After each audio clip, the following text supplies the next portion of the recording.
जल्दी कर पानी दे मुखे इसे लगी मुझे पेट में फौज लथिया फौज लथी दस्ता वनी बार्डर रे मोकल या तुझे पेट में छाती करे।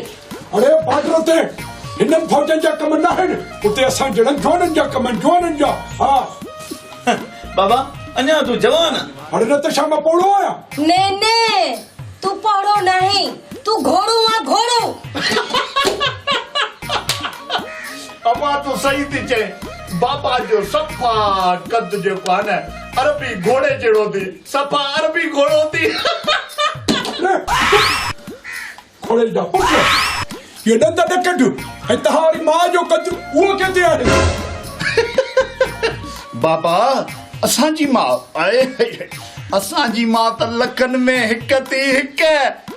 ये तू डंदा नकटू ये डंदा खबर है पाणे के वडी माथुरी थी समझे। हां बाबा तू अम्मा के खड़ी छड़ तू मुखे इहो बुधाए तो तू फौज में होए छा जवानी में।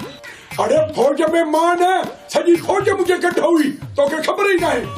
हां वाकई बाबा शो बाबा तहां भला फौज में जमादार हुयो छा जेकी बुहारी दीदा है तहां के खबर ही ना है तहां जो पी जो को है ना इन 1971 वाली जंग जो हीरो जॾहिं कमांडर जी मुझे घर फोन आई ना अची हेलीकॉप्टर मुझे घर में लथा बस पो तू छा तो समझे तारो पी हुई है बिना बंदूक जे ये इंडिया वाले के मथो चढ़ी गयो उहो फौज ते हमलो के बॉर्डर के तालो नहीं करे वापस हली आयो। अरे बाबा उन वक्त तो मोबाइल हुई कान।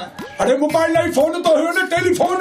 हाँ बाबा उहा हुई टेलीफोन मैदान जंग में बस जमा तू और पी पुगो ना मां चवा तो ये दुश्मन जा मुट कढी छड़े हलंदे जंग ते बस जीअं ई असांजूं मथी गोलियूं खत्म थी वयूं पोइ छा थे बाबा पोइ छा बाबा ॾिनी हुनई पेरनि ते।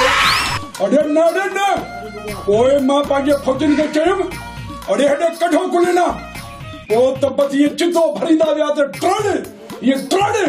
ट्रड़ सभिनी फौजनि इंडिया वारनि जा इहे तारा कढी छॾिया मानी और बॉर्डर के तालो वञी करे भई आया वापस। तुझी कहानी खत्म थी जा है तुझी कहानी। बाबा आयो थी मेजर साहब डेम हाणे घर जी जंग शुरू थी हाणे बस अच त कपड़ा धोराए। हाणे असां वेलो ई था बाबा उते था हल वरी काॾे बाबा वो चोरी ते शाबाश ओ ये खाली हथे नहीं जो कोई भी ॿुधो शाबाश वञो पुट ई त मथो आहे क्या कर तू अज जेको आहे न खाली ते कोन मोटबो ई त मथो आहे।